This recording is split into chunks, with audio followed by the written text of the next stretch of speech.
Hello बच्चों, welcome to my YouTube channel chemistry Pathshala. मैं आपका अपना अनुसार आपके अपने यूट्यूब चैनल केमिस्ट्री पाठशाला में स्वागत करता हूं। आई होप सभी बच्चे मस्त होंगे, स्वस्थ होंगे और बारिश का आनंद उठा रहे होंगे। तो चलिए हम लोग स्टार्ट करते हैं अपने क्लास 11th का चैप्टर नंबर है आपका थर्ड, केमिस्ट्री तत्वों के गुणों में आवर्तिता के जो चैप्टर है उसी के बारे में हम लोग अध्ययन कर रहे थे। तो हमने यहाँ पे तत्वों के गुणों के आवर्तिता के बारे में मैंने बता रखा है आप लोग को।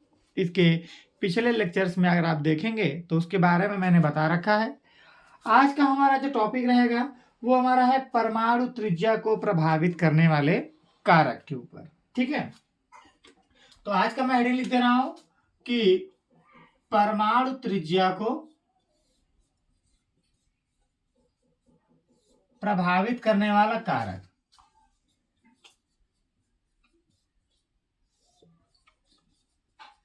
करने वाला कारक, ये आपका आज का हेडिंग रहेगा। ठीक है भैया, ये आपका हेडिंग है।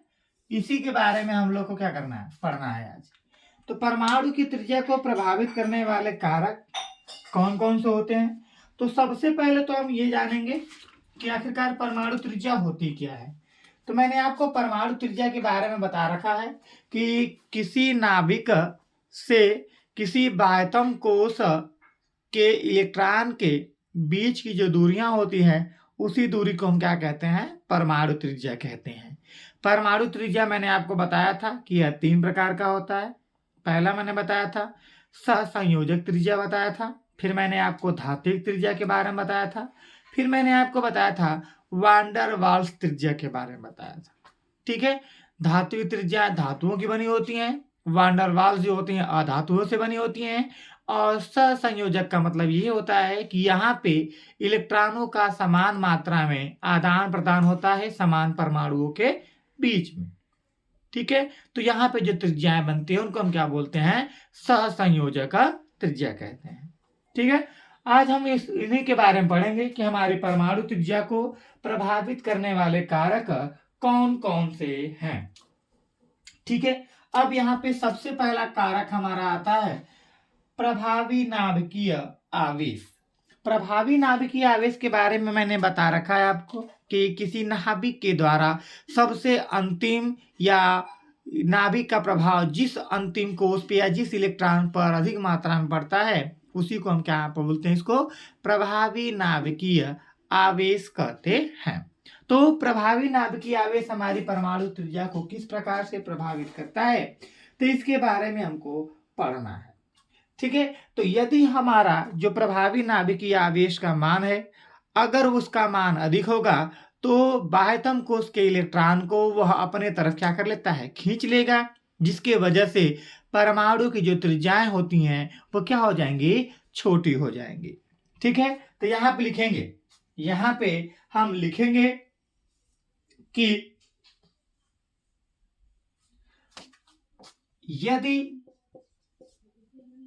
यदि प्रभावी नाभिकीय आवेश का मान प्रभावी नाभिकीय आवेश का मान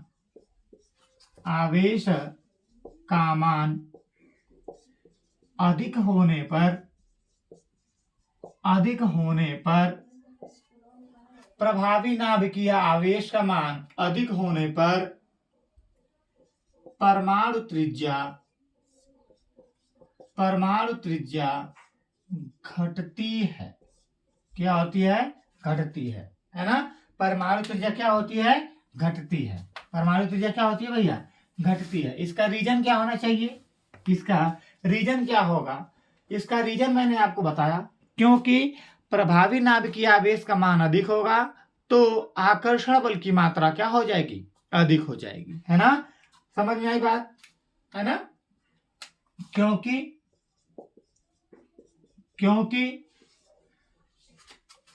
नाभिकीय आवेश का मान अधिक होने पर नाभिकीय आवेश का मान अधिक होने पर नाभिकीय आवेश का मान क्या होने पर, अधिक होने पर आकर्षण बल की मात्रा क्या होती है? अधिक होती है। आकर्षण बल की मात्रा या आकर्षण अधिक होता है। क्या होता है? आकर्षण क्या होता है? अधिक होता है। बताइए, आप लोग को समझ में आ रहा है ये बात कि अगर नाभिकीय आवेश का मान अगर अधिक होता है तो परमाणु त्रिज्या का मान क्या होगा? कम होगा। क्यों कम होगा? मैंने आपको बताया कि अगर अधिक होगा तो आकर्षण बल की मात्रा क्या हो जाएगी? अधिक होगी, जिसकी वजह से जो त्रिज्याएं हो जाएंगी हमारी कैसी हो जाएंगी? छोटी हो जाएंगी। ठीक है। अगला हमारा रहेगा कोषों की संख्या, है ना? कोषों की संख्या, अगर कोषों की संख्या में वृद्धि किया जाएगा तो परमाणु त्रिज्या का आकार में भी क्या होगा? वृद्धि होगा। क्या होगा? परमाणु त्रिज्या के आकार में भी क्या होगा? वृद्धि होगा। जैसे जैसे परमाणु के कोष हमारे बढ़ते जाएंगे वैसे वैसे परमाणु त्रिज्याएं भी क्या होती जाएंगी? बढ़ती जाएंगी। ठीक है। दूसरा आपका रहेगा यहाँ पे, दूसरा मैं आपका लिख दूं कि यदि कोषों की संख्या यदि कोषों की संख्या में वृद्धि करते हैं तो परमाणु त्रिज्या भी क्या होती है? बढ़ती है। आपको बता दो परमाणु त्रिज्या भी कैसे बढ़ेगी। तो जैसे जैसे कोष बढ़ेंगे, जैसे हमारा हाइड्रोजन की त्रिज्या और सोडियम की त्रिज्या ले लिया जाए तो हाइड्रोजन का परमाणु क्रमांक कितना होता है? 1 होता है और इसमें कोषों की संख्या कितनी होती है? 1 होती है। लेकिन जैसे ही हम सोडियम में जाएंगे तो सोडियम में हमारे कितने कोष होते हैं? 3 कोष होते हैं। तो जब 3 कोष होंगे 3 में 3 डिब्बे बनेंगे और 3 डिब्बे बनेंगे तो इसका रूम क्या हो जाएगा? बड़ा हो जाएगा। जैसे कहने का मतलब, अगर केवल सिंगल रूम बनाया जाए, कोई घर बनाया जा रहा है, उस घर में केवल एक रूम बनाया जाए तो वह घर छोटा होगा। अगर 3 रूम बनाया जाए तो एक घर की अपेक्षा जो तीसरा 3 रूम वाला घर रहेगा वो क्या रहेगा? बड़ा होगा। अतः सेम वही लागू करेंगे। यदि हमारे किसी परमाणु के लिए कोषों की संख्या में अगर वृद्धि करते हैं तो उसके परमाणु जो त्रिज्या है उसमें भी क्या होगी? वृद्धि होगी। आई बात समझ में आई बात? जैसे मैं आपको एग्जांपल के थ्रू समझा देता हूं। यहाँ पे जैसे ये नाभिक हो गया तो नाभिक में ये पहला कोष हो गया, ये दूसरा कोष हो गया, ये तीसरा कोष हो गया। तो यहाँ से यहाँ की बीच की दूरी छोटी होगी, उसके बाद ये वाली दूरी इससे बड़ी होगी, उसके बाद ये वाली दूरी क्या होगी? इससे भी बड़ी होगी, है ना? तो जैसे जैसे हमारे कोष बढ़ेंगे वैसे वैसे परमाणु त्रिज्याएं भी क्या करेंगे? हमारी बढ़ती जाती है। ठीक है। बताइए, यहां तक समझ में आया? बताइए, यहां तक समझ में आया आप लोगों को? बताइए भैया। चलिए इसको हम लोग रफ करते हैं। अब हमारा अगला टॉपिक रहेगा परमाणु त्रिज्याओं में आवर्तिता। हमारी अगली हेडिंग रहेगी परमाणु त्रिज्याओं में क्या? आवर्तिता। सभी लोग जल्दी से हेडिंग लिखेंगे, परमाणु त्रिज्या में आवर्तिता, यानी कि परमाणु त्रिज्या में किस प्रकार का रिपीटेशन होता है। हमारे जो तत्व होते हैं वह तत्व किस प्रकार से परमाणु त्रिज्या के गुणों में क्या करते हैं? आवर्तिता लाते हैं, दोहराते हैं। ठीक है। तो आप लिखेंगे परमाणु त्रिज्या में आवर्तिता, है ना? सभी लोग लिखेंगे परमाणु त्रिज्या में क्या लिखेंगे भैया? आवर्तिता लिखते हैं। हमारा टॉपिक रहेगा परमाणु त्रिज्या में क्या? आवर्तिता। तो सबसे पहले हम लोग आवर्तिता देखेंगे, है ना? सबसे पहले हम लोग आवर्तिता, परमाणु त्रिज्या में आवर्तिता हम किसे कहते हैं? तो जैसे जैसे हमारा कोई परमाणु होगा उस परमाणु का हम लोग इलेक्ट्रॉनिक विन्यास करेंगे। तो हमने इलेक्ट्रॉनिक विन्यास के आधार पर ही क्या पढ़ते हैं? आवर्तिता पढ़ते हैं। तो हमने परमाणुओं को बढ़ते क्रम में व्यवस्थित करते हैं और बढ़ते क्रम में व्यवस्थित करने के बाद उनके तत्वों के इलेक्ट्रॉनिक विन्यास करते हैं तो उनके गुणों में क्या होता है? आवर्तिता आती है। गुणों क्या करते हैं? आपस में दोहराते हैं। उसी को हम कहते हैं क्या? परमाणु त्रिज्या में आवर्तिता कहते हैं। आई बात समझ में?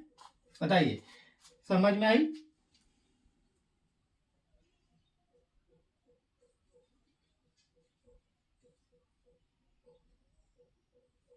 ठीक है। चलिए, तो परमाणु त्रिज्या में आवर्तिता हम किसे कहते हैं? तो यहां पे लिखेंगे कि परमाणु त्रिज्या में आवर्तिता जो होती है, आवर्तिता, परमाणु त्रिज्या में आवर्तिता तत्वों के परमाणु क्रमांक एवं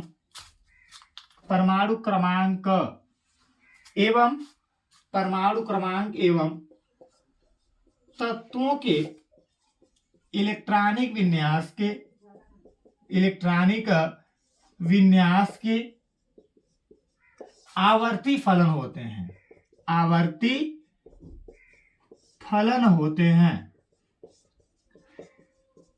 क्या होते हैं? फलन होते हैं। जैसे कहने का मतलब ये है, आवर्तिता का मतलब हम आपको बता दें, आवर्तिता का मतलब ये होता है कि गुणों को क्या करना, एक बार दोहराना। तो जैसे जैसे हम तत्वों का इलेक्ट्रॉनिक विन्यास करेंगे,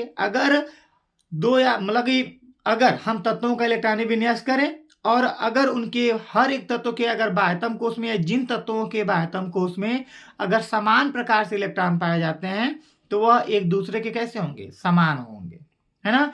तो इस गुण को हम क्या बोलते हैं? इलेक्ट्रॉनिक विन्यास के द्वारा आवर्तिता।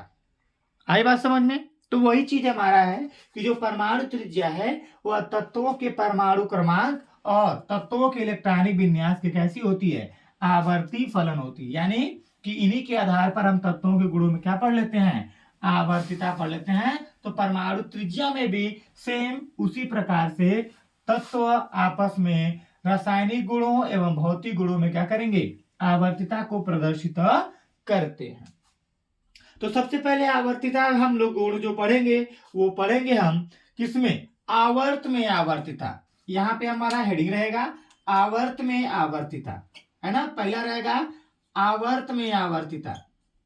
आवर्त में आवर्तिता यानी कि हमारे जो तत्व होते हैं, यानी पीरियोडिक टेबल में आप देखेंगे जो 36 पंक्तियां होती हैं, जो पट पाइयां होती हैं, ऐसे पट पाई, जैसे आप आवर्त सारणी में पढ़े होंगे ऐसे पट पाए। ये जो पट पाइयां होती हैं, इन्हीं पट पाइयों के खानों को हम क्या बोलते हैं? इन्हीं पट पाइयों के खानों को हम क्या बोलते हैं? आवर्त बोलते हैं। क्या बोलते हैं? आवर्त बोलते हैं। तो इन्हीं आवर्त में तत्व किस प्रकार से परमाणु की आवर्तिता गुण को प्रदर्शित करते हैं, उसी के बारे में हम लोग को क्या करना है? पढ़ना है।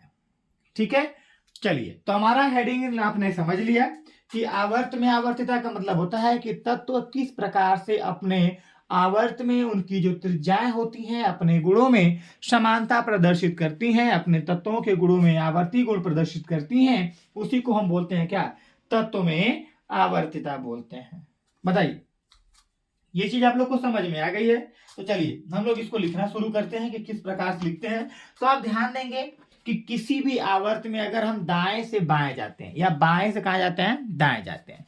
तो हम आवर्त में बाएं से कहां जाते हैं? दाएं की तरफ जाते हैं। तो हम देखेंगे कि उनके परमाणु क्रमांक में एक एक इलेक्ट्रॉन की क्या होती है? वृद्धि होती है। या उनके परमाणु क्रमांक में एक एक का क्या होता है? वृद्धि होता है। जब एक एक का वृद्धि होगा तो उनमें इलेक्ट्रॉन की मात्रा क्या होगी? बढ़ेगी। परंतु आप देखेंगे, परंतु उनमें जो कोषों की संख्या है वह कोषों की संख्या क्या रहेगी? समान रहेगी। प्रत्येक आवर्त में अगर हम बाएं से दाएं जाएंगे तो इलेक्ट्रॉन की संख्या बढ़ेगी, परंतु उनके जो कोष होंगे वह कोष कैसे होते हैं? वो सभी इलेक्ट्रॉन, किसी भी आवर्त में जो कोषों की संख्या होती है वो कैसी होती है? समान होती है, परंतु उनमें एक एक इलेक्ट्रॉन की क्या होती है? वृद्धि होती है। एक एक इलेक्ट्रॉन की क्या होती है? वृद्धि होती है ना। एक एक इलेक्ट्रॉन की क्या होती है? वृद्धि होती है। तो उनके अंदर जो प्रभावी नाभिकीय आवेश होगा उसके मान में क्या हो जाएगा? वृद्धि हो जाएगा। और जब उसके मान में वृद्धि होगा तो आकर्षण बल की मात्रा क्या हो जाएगी? बढ़ जाएगी। अब जब आकर्षण बल की मात्रा बढ़ेगी तो वह अपने तरफ नाभिक जो है बाहर के इलेक्ट्रॉन को अपनी तरफ क्या करेगा? खींचेगा। और खींचने के बाद उसकी त्रिज्या क्या हो जाएगी? छोटी हो जाएगी। तो कहने का मतलब यहाँ पे कि किसी भी आवर्त में बाएं से दाएं जाते हैं तो परमाणु त्रिज्याएं क्या होती हैं? छोटी होती हैं। क्या होती हैं? परमाणु त्रिज्याएं क्या होती हैं? छोटी होती हैं। तो यहाँ पे लिखेंगे हम, यहाँ पे हम लिखेंगे कि किसी आवर्त में बाएं से दाएं जाने पर, बाएं से दाएं जाने पर, बाएं से दाएं जाने पर परमाणु त्रिज्या घटती है, घटती है ना? परमाणु त्रिज्या क्या करती है? घटती है। कहां से कहां जाने पर? बाएं से दाएं जाने पर, बाएं से दाएं जाने पर परमाणु त्रिज्या क्या करती है? घटती। कारण, इसका कारण क्या होगा? इसका कारण मैं यहां पे लिखता हूं, यहां पे लिखूंगा कारण, हेडिंग लाइन लिखूंगा मैं कारण। कारण क्या है इसका? तो सबसे बड़ा कारण इसका यही है कि हम जानते हैं कि किसी आवर्त में बाएं से दाएं जाने पर, बाएं से दाएं जाने पर, किसी आवर्त में बाएं से दाएं जाने पर परमाणु क्रमांक में एक, परमाणु क्रमांक में एक एक इकाई वृद्धि होती है। एक एक इकाई की क्या होती है? वृद्धि होती है। वृद्धि होती है। क्या होती है? एक एक इकाई की क्या होती है? वृद्धि होती है, जिससे एक एक इलेक्ट्रॉन भी क्या करता है? एक एक इलेक्ट्रॉन में भी क्या होती है? वृद्धि होती है। एक एक इलेक्ट्रॉन में भी क्या हो जाएगा? वृद्धि होगा, जिससे प्रभावी नाभिकीय आवेश का मान, प्रभावी नाभिकीय आवेश का मान, आवेश के मान में ना, आवेश के मान में वृद्धि होगा। क्या होगा? वृद्धि होगा, जिससे आकर्षण बल की मात्रा क्या हो जाएगी? बढ़ जाएगी। जिससे आकर्षण बल की मात्रा, आकर्षण बल की मात्रा बढ़ती है, बढ़ती है। आकर्षण बल की मात्रा क्या होती है? बढ़ती है, जिससे त्रिज्या क्या हो जाती है? जिससे त्रिज्या क्या हो जाती है? छोटी हो जाती है ना भैया? समझ में आया? अगर आपसे कोई पूछे कि किसी भी आवर्त में बाएं से दाएं जाने पर परमाणु त्रिज्या में कमी क्यों आती है, तो आप बताएंगे कि भैया जैसे जैसे हम परमाणु त्रिज्या में बाएं से दाएं की तरफ जाते हैं तो हम देखते हैं कि हमारा प्रभावी नाभिकीय आवेश का मान क्या हो जाता है? बढ़ जाता है। क्या हो जाता है? प्रभावी नाभिकीय आवेश का मान बढ़ जाता है, जिसके वजह से आकर्षण बल की मात्रा भी क्या हो जाएगी? बढ़ जाएगी, जिससे हमारी जो त्रिज्याएं हैं वो क्या हो जाती हैं? छोटी होने लगती हैं, और हमारा जो नाभिक होता है वो इलेक्ट्रॉन को अपनी तरफ क्या करने लगता है? खींचने लगता है, आकर्षित करने लगता है, जिसके वजह से हमारी जो त्रिज्याएं होती हैं, परमाणु की जो त्रिज्याएं होती हैं वो क्या होती हैं? छोटी होने लगती हैं। बताइए, समझ में आया आपको यहां तक? बताइए, यहां तक आप लोग को समझ में आ गया होगा? बताइए, यहां तक आप लोग को अगर समझ में आ गया है तो हम लोग आगे की तरफ चले। चलिए आगे की तरफ हम लोग पढ़ते हैं। थोड़ा सा हम लोग नोट लिखेंगे, एक दो नोट लिखेंगे हम लोग, है ना? हम लोग थोड़ा सा नोट लिखेंगे। नोट में क्या रहेगा कि जो एफ डी ब्लॉक के तत्व होते हैं, डी ब्लॉक के तत्व, उन डी ब्लॉक के तत्वों में क्या होता है कि परमाणु त्रिज्याओं में, यहां पे लिखेंगे हम लोग, यहां पे लिखेंगे, नोट में लिखेंगे कि डी ब्लॉक के तत्वों में, डी ब्लॉक के तत्वों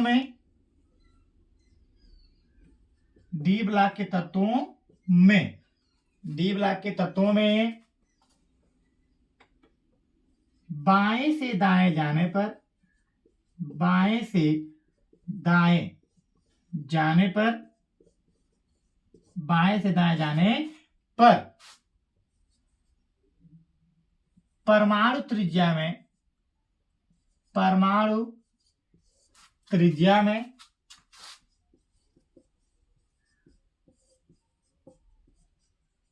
निम्न परिवर्तन होता है, या परमाणु त्रिज्या में सूक्ष्म रूप से परिवर्तन होता है, परिवर्तन होता है। अर्थात कहने का मतलब यह है कि अगर हम किसी भी आवर्त में, अगर डी ब्लॉक है, डी ब्लॉक के जो तत्व हैं, अगर हम डी ब्लॉक के तत्वों में अगर बाएं से दाएं जाते हैं तो हमारे जो बीच में तत्व पाए जाते हैं, बीच में जो तत्व पाए जाते हैं, उनके अंदर जो प्रभावी नाभिकीय आवेश का मान होता है वह लगभग क्या रहता है, बहुत कम रहता है, समान मात्रा में रहता है, स्टेबल, मतलब दोनों की मात्रा कैसी रहती है, बराबर रहती है। दोनों की मात्रा क्या रहती है, बराबर रहती है, समान मात्रा में रहते हैं, जिसकी वजह से हमारी जो त्रिज्याएं हैं वो छोटी सी परिवर्तन होती है, उसमें ज्यादा परिवर्तन नहीं होगा, थोड़ा मोड़ा क्या होता है, परिवर्तन होता है। यानी कि 1 से लेकर, स्टार्टिंग से लेकर के 4 तक हमारी परमाणु त्रिज्याएं क्या करती हैं, घटती हैं, फिर उसके बाद समान हो जाती हैं, फिर उसके बाद फिर क्या करने लगती हैं, घटने लगती हैं। ठीक है, यहां तक समझ में आया। चलिए, यहां तक अगर आप लोग को समझ में आ गया है तब हम लिखेंगे, अगला आईडी लिखेंगे, वर्ग में आवर्तिता लिखेंगे। क्या लिखेंगे, वर्ग में आवर्तिता लिखेंगे। सभी लोग घड़ी लिखेंगे, वर्ग में आवर्तिता। घड़ी लिखिए, वर्ग में आवर्तिता, वर्ग में आवर्तिता, यानी कि वर्ग में आवर्तिता का मतलब ये हो जाएगा कि आपको पता है ये जो लंबी लंबी पाइयां होती हैं आवर्त सारणी में, इन्हीं को हम क्या बोलते हैं, ये जो लंबी लंबी पाइयां होती हैं उसको हम क्या बोलते हैं, वर्ग बोलते हैं। क्या बोलते हैं, वर्ग बोलते हैं। तो वर्ग में हम किसी भी वर्ग में ऊपर से नीचे जाएंगे, ऊपर से कहाँ जाते हैं, नीचे की तरफ जाएंगे, तो आप देखेंगे कि ऊपर से जब हम नीचे की तरफ जाते हैं तो कोषों की संख्या में क्या होती है, वृद्धि होती है। कोषों की संख्या में क्या होती है, वृद्धि होती है, और इनके बाह्यतम कोष के अंदर जो इलेक्ट्रॉन रहते हैं वह इलेक्ट्रॉन क्या रहते हैं, समान रहते हैं। अर्थात अगर हम ऊपर से नीचे की तरफ जाएंगे तो हमारी परमाणु त्रिज्या क्या होंगी, बढ़ेंगी। क्या होंगी, बढ़ेंगी। आई बात समझ में। किसी भी वर्ग में अगर हम ऊपर से नीचे की तरफ जाते हैं तो हमारे जो परमाणु त्रिज्याएं हैं वह परमाणु त्रिज्याएं क्या होंगी, बढ़ेंगी। ठीक है, तो यहां पे लिखेंगे, यहां पे लिखेंगे कि किसी भी वर्ग में ऊपर से नीचे जाने पर, ऊपर से नीचे जाने पर परमाणु त्रिज्या में वृद्धि होती है, वृद्धि होती है।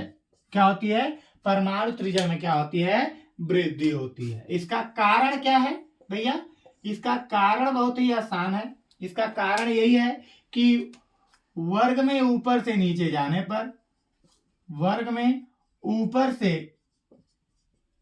नीचे जाने पर, वर्ग में ऊपर से नीचे जाने पर कोषों की संख्या में क्या होती है, कोषों की संख्या में वृद्धि होती है, वृद्धि होती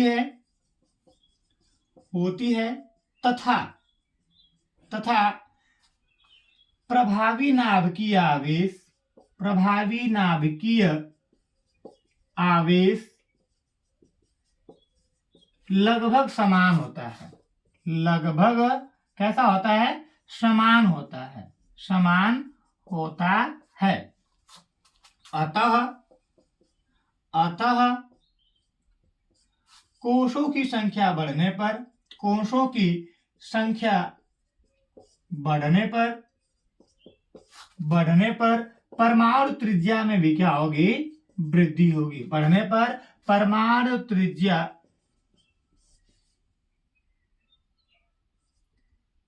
त्रिज्या में भी वृद्धि होगा,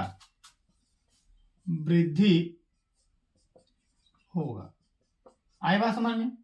हम ऊपर से नीचे जाएंगे तो आप जानते हैं कि किसी भी आवर्त में हम बाएं से दाएं जानेंगे तो वहां पे परमाणु त्रिज्याओं का आकार क्या होगा, छोटा होगा। और किसी भी वर्ग में ऊपर से नीचे जब हम आएंगे तो सभी के बाह्यतम कोश में जो इलेक्ट्रॉन होंगे वह समान मात्रा में होंगे, और ऊपर से नीचे आने पर हमारे कोश जो है उसके कोशों में क्या हो जाएगी, वृद्धि हो जाएगी। परंतु जो प्रभावी नाभिकीय आवेश होगा वह कैसा रहेगा, समान रहेगा। अतः हम वर्ग में ऊपर से नीचे की तरफ जाएंगे तो हमारे परमाणु त्रिज्याएं क्या होंगी, बढ़ेंगी। सबसे आसान तरीका इसका कारण है कि कोशों की संख्या बढ़ेगी तो परमाणु त्रिज्या में भी क्या होगी, वृद्धि होगी।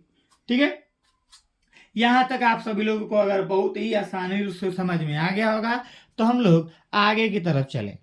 ठीक है, अगली आपकी हेडिंग रहेगी, है ना, अगली आपकी हेडिंग क्या रहेगी, आयनिक त्रिज्याएं। क्या रहेगी, आयनिक त्रिज्याएं। सभी लोग हेडिंग लिखेंगे आयनिक त्रिज्याएं। आप लोग को यहां तक समझ में आ गया होगा तो हम लोग हेडिंग लिखेंगे आयनिक त्रिज्याएं, है ना। सभी लोग हेडिंग लिखे आयनिक त्रिज्याएं। आयनिक त्रिज्याएं हेडिंग रहेगी आयनिक त्रिज्याएं। पेन नहीं चल रही है भाई, पेन नहीं चल रही है, कोई बात नहीं, दूसरी पेन ले लेते हैं। आयनिक त्रिज्याएं। अब आयनिक त्रिज्याएं हम किसे कहते हैं। सबसे पहली बात तो आप बताइए कि कोई भी तत्व आयन में कब बदलता है। सभी लोग जल्दी से कमेंट बॉक्स में भरेंगे कि आयन में कोई तत्व कब बदलता है। बताइए, कोई तत्व आयन में कब बदलता है।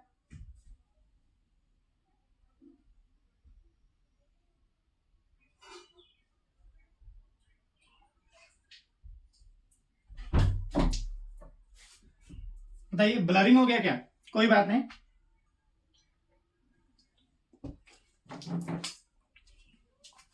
बताइए, कोई तत्व आयन में कब बदलता है। बताइए, कोई तत्व आयन में कब बदलता है। जब किसी तत्व के अंदर से या तो इलेक्ट्रॉन त्यागे जाएंगे या तो कोई इलेक्ट्रॉन क्या किए जाएंगे, ग्रहण किए जाएंगे। अगर किसी तत्व से इलेक्ट्रॉन त्यागे जाते हैं तो वहां पे धन आयन बनेगा, और कोई तत्व इलेक्ट्रॉन ग्रहण करेगा तो वहां पे क्या बनेगा, ऋण आयन बनेगा, बनेगा ना।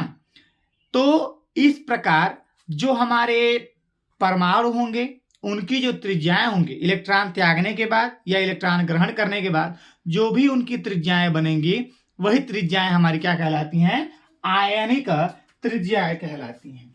क्या कहलाती हैं, आयनिक त्रिज्याएं कहलाती हैं। आई बात समझ में।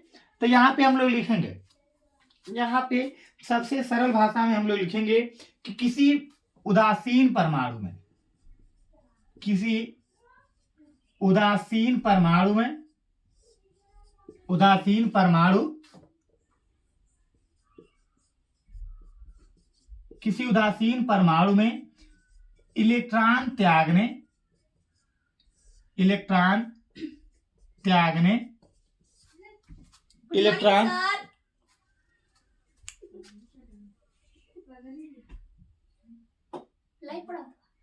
सही में, सॉरी, इलेक्ट्रॉन त्यागने या इलेक्ट्रॉन ग्रहण करने पर, इलेक्ट्रॉन ग्रहण करने पर इलेक्ट्रॉन त्यागने या क्या करने पर, इलेक्ट्रॉन ग्रहण करने पर आयनिक त्रिज्या, किसी उदासीन परमाणु में इलेक्ट्रॉन त्यागने या इलेक्ट्रॉन ग्रहण करने पर आवेश उत्पन्न होता है। क्या होता है, आवेश या आयन उत्पन्न होता है, आयन उत्पन्न होता है। तो आयन क्या होता है, उत्पन्न होता है। तो आयन क्या होता है, उत्पन्न होता है। तो उत्पन्न होता है तो इस प्रकार के परमाणु, इस प्रकार के परमाणु आयन की त्रिज्या, परमाणु आयन की जो त्रिज्या होगी वह क्या कहलाएगी? आयनिक त्रिज्या कहलाएगी। क्या कहलाएगी? आयनिक त्रिज्या कहलाती है, कहलाती है। जैसे कहने का मतलब ये है, जैसे कहने का मतलब ये है कि कोई उदासीन परमाणु है। जैसे मान लीजिए कि यहाँ पे आपका सोडियम है, सोडियम है, यहाँ पे सोडियम का परमाणु क्रमांक कितना होता है? 11 होता है। अगर इसका इलेक्ट्रॉनिक विन्यास करें हम तो 2, 8, कितना आ जाएगा? 1 आएगा, आएगा 1।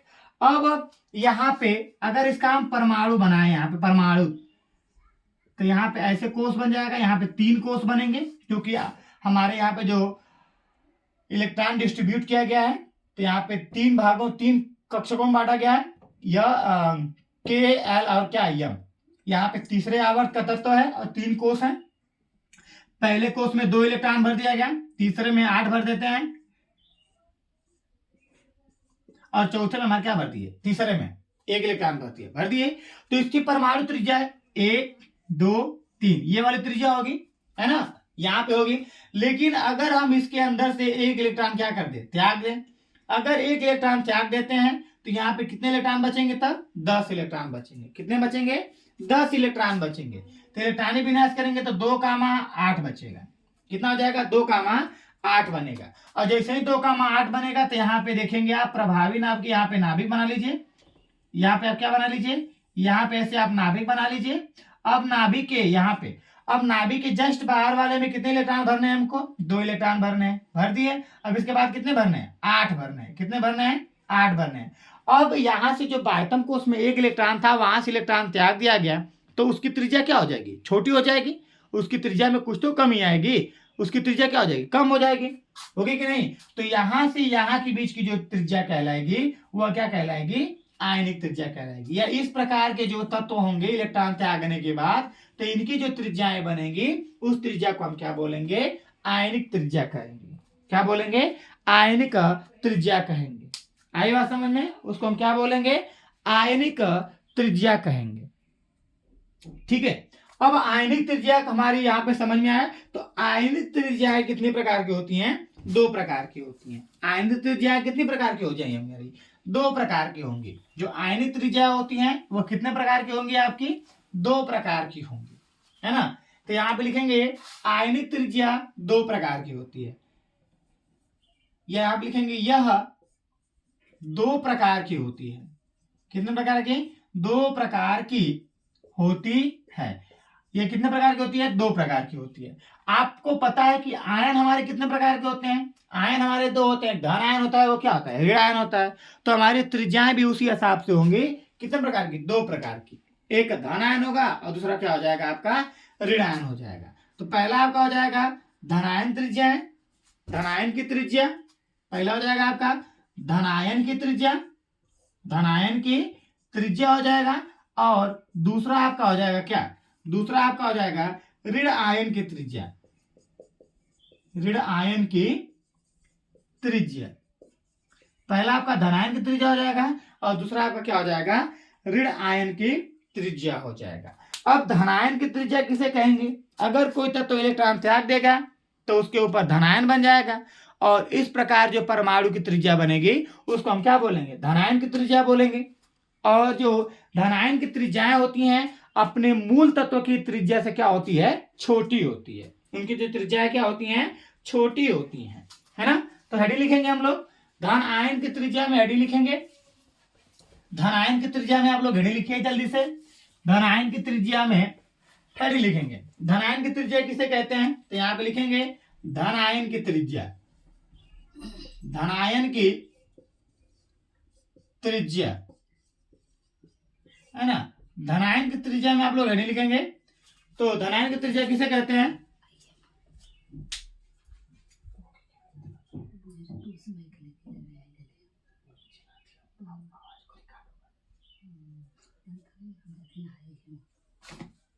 धनायन की त्रिज्या हेडिंग लिखेंगे आप लोग। चलिए, धनायन की त्रिज्या यदि कोई उदासीन परमाणु, यहां पे लिखेंगे यदि कोई उदासीन परमाणु, यदि उदासीन परमाणु, उदासीन परमाणु इलेक्ट्रॉन त्यागता है, यदि कोई उदासीन परमाणु इलेक्ट्रॉन त्यागता है तो धनायन बनाता है, धनायन बनाता है। तो इस प्रकार के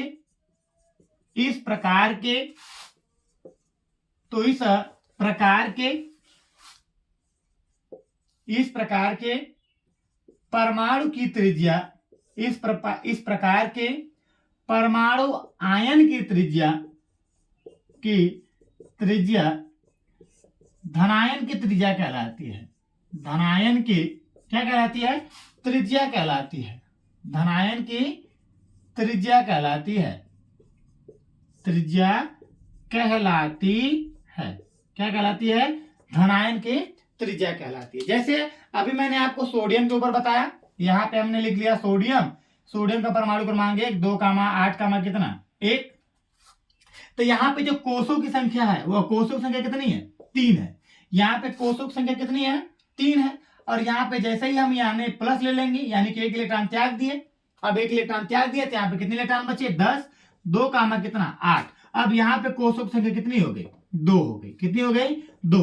तो जाहिर सी बात है 3 था तो बड़ी होगी, 2 था तो क्या हो गया? छोटी हो गई, है ना। 2 था तो क्या हो गई? छोटी। तो यहाँ पे आप नोट करके लिखेंगे, तो नोट में लिखेंगे कि धनायन की त्रिज्या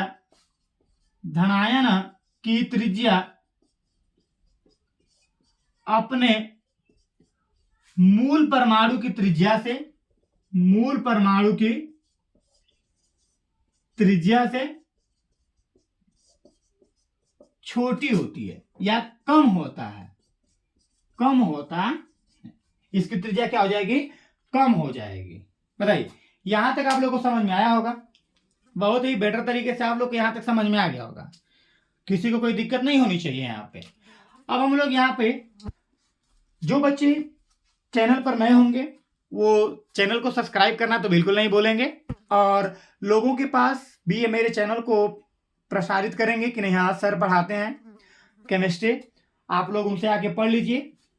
और अगर आप लोग मुझसे केमिस्ट्री पढ़ लेते हैं तो मैं जाहिर सी बात है कि आप लोग बोर्ड में या केमिस्ट्री आप लोग की अच्छी तो हो ही जाएगी, है ना। केमिस्ट्री आप लोग की अच्छी तो हो ही जाएगी, ठीक है। तो केमिस्ट्री में रुचि आ जाएगी आप लोग को। तो सभी बच्चे चैनल को एक बार सब्सक्राइब करेंगे और लाइक करना तो बिल्कुल नहीं भूलेंगे।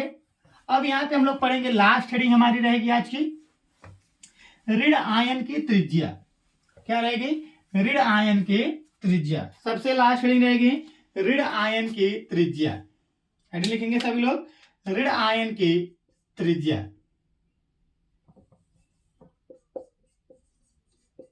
ऋण आयन की त्रिज्या, सभी लोग हेडिंग लिखेंगे ऋण आयन की त्रिज्या। अब बताइए ऋण आयन कब बनता है? बताइए ऋण आयन कब बनता है?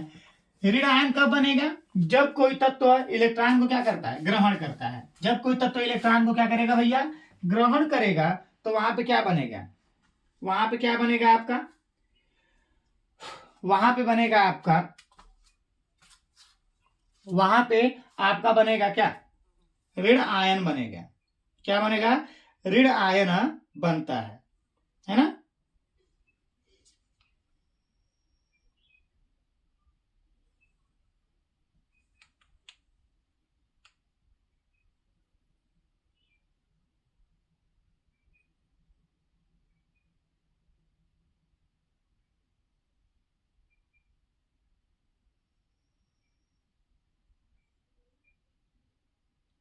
आई बात समझ में? तो यहां पे लिखेंगे, यहां पे हम लोग लिखेंगे, सबसे पहले लिखेंगे कि किसी उदासीन परमाणु द्वारा इलेक्ट्रॉन ग्रहण करने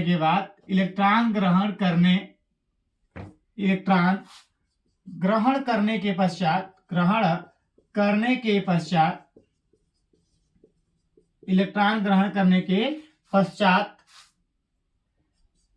ऋण आयन बनाता है। ऋण आयन बनाता है। क्या बनाता है? ऋण आयन बनाता है तो इस प्रकार के परमाणु आयन की त्रिज्या को ऋण आयनिक त्रिज्या कहते हैं। ऋण आयन की क्या कहते हैं? ऋण आयन की त्रिज्या कहते हैं, है ना। ऋण आयन की क्या कहते हैं? त्रिज्या कहते हैं। और आपको बता दूं जैसे क्या होगा कि अगर परमाणु त्रिज्या होगी, यहाँ पे नोट में लिख देता हूं आपको एक ठो नोट में आपका रहेगा कि किसी ऋण आयन की जो त्रिज्या होगी